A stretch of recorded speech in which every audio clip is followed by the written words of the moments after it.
আসসালামু আলাইকুম। আমি ওমর ফারুক চলে আসলাম আরও একটি ভিডিও নিয়ে। একজন ডিভোর্সি মেয়ের জীবন কাহিনী।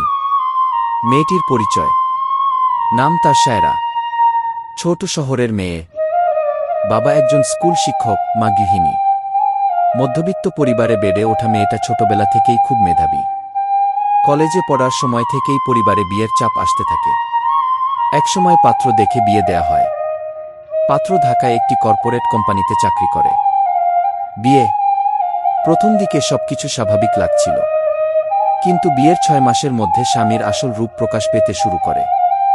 সে খুব রাগী, সন্দেহপ্রবণ এবং মানসিকভাবে নির্যাতন করত শায়রাকে। প্রথমে মনে করেছিল হয়তো সময়ের সঙ্গে ঠিক হয়ে যাবে, কিন্তু বরং পরিস্থিতি আরও খারাপ হতে থাকে। ছোট ছোট বিষয়েও শারীরিক নির্যাতন শুরু হয়। শায়রার পরিবার বিষয়টা জানলেও সমাজের ভয়ে মুখ বন্ধ করে রাখে।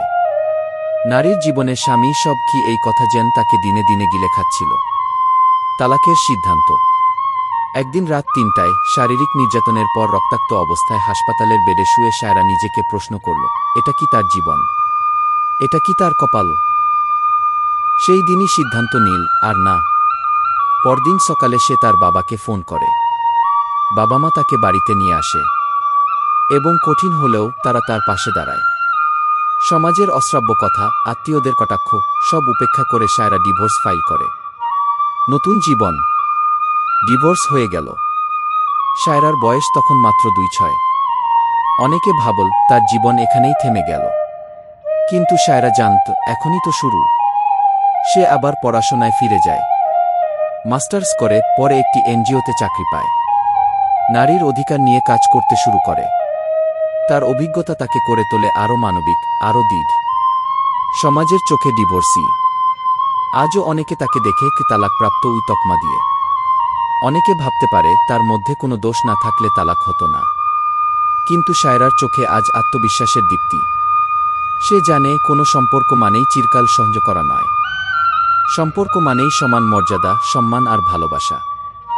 শেষে আজ শায়রা একটি সেফ হোম পরিচালনা করে, যেখানে নির্যাতনের শিকার মেয়েরা আশ্রয় পায়। তার নিজের যন্ত্রণার অভিজ্ঞতায় অন্য নারীদের নতুন আলো দেখায়। কারো স্ত্রী না থেকেও সে আজ শত নারীর আশ্রয়, ভরসা, সাহস। তার পরিচয়, সে একজন ডিভোর্সি নারী এবং গর্বিতভাবে একজন যোদ্ধা। ভিডিওটি ভালো লাগলে চ্যানেলটাকে সাবস্ক্রাইব করতে ভুলবেন না। সুস্থ থাকবেন, ভালো থাকবেন। দেখা হবে নতুন কোনো ভিডিওতে। খোদা হাফেজ।